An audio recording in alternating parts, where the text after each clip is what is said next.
Hello everyone, my name is John Imperial and welcome to my channel. Last year I started to integrate an iPad into my workflow as an architect and as a creative. I started to discover apps that made it so convenient for me to use my iPad in almost every situation. I love the convenience of only needing to bring my iPad during meetings and presentations. The fact that I can store drawings, sketches, and files into one device is amazing. You can see in my channel that I've created a lot of videos regarding my iPad. If you want to check those videos out, I'll put them right here. The common issue I experience is when I'm sketching or writing notes. Writing on glass is just not the most exciting thing ever. It makes sketching in front of a client just harder than it needs to be. And writing down notes during a meeting makes you just want to grab a real pen and paper. It's not so bad, but it's not ideal. So I went online and looked for a solution and I found this company called Paperlike. During that time, they were about to release the version 2 of their screen protector, which already was a big hit. I reached out to Lucas over at Paperlike and we worked together so I can bring you this review. Although they sent me this screen protector, this is not affecting how I'm reviewing this product. I am free to say whatever I want. Timestamps are in the description below in case you want to jump around. So here are my thoughts. This screen protector is amazing. I couldn't stop sketching after applying this to my iPad. This is truly the closest thing you can get to pen and paper. It helps me draw more accurately and it makes writing less tiring. It sounds like paper, it feels like paper, it must be paper-like.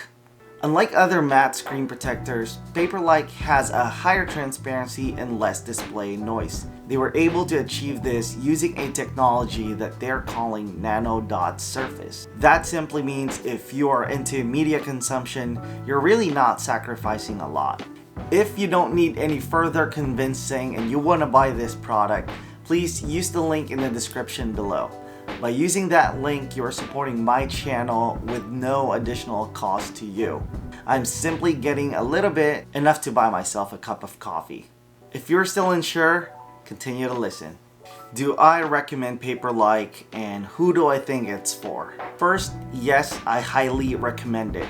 If you're doing any kind of sketching, writing notes, or any kind of work using your Apple Pencil, this should be a no-brainer. If your workflow involves using the Apple Pencil in any way, the answer is yes. This really makes the experience more enjoyable, more accurate, and less tiring.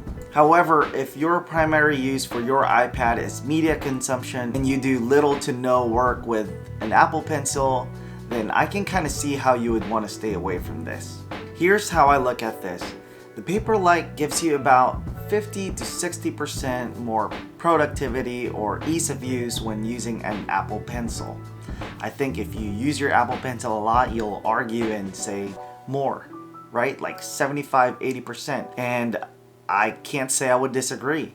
With that gain, you're losing about 5 to 10% of screen quality, whether that's brightness, transparency, clarity. It really depends on you. Me personally, I think it's more in the 5% range. It doesn't really bother me that much, but I can see how someone can argue that it's actually a higher reduction because their primary use is media consumption. So it really becomes a question of use. For someone like me, an architect and a creative, I'm willing to sacrifice 5 to 10% of my screen quality if that means I can be more productive, I can draw better, I can sketch with more precision, and if it means my hands won't hurt when I'm sketching.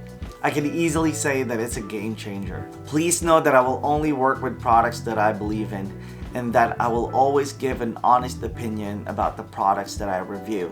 So overall, I am very pleased that I have Paperlike on my iPad. If you enjoyed this video, please give it a thumbs up. If you love it, hit that subscribe button and don't forget that little bell. Thank you guys for watching. I'll see you in the next one.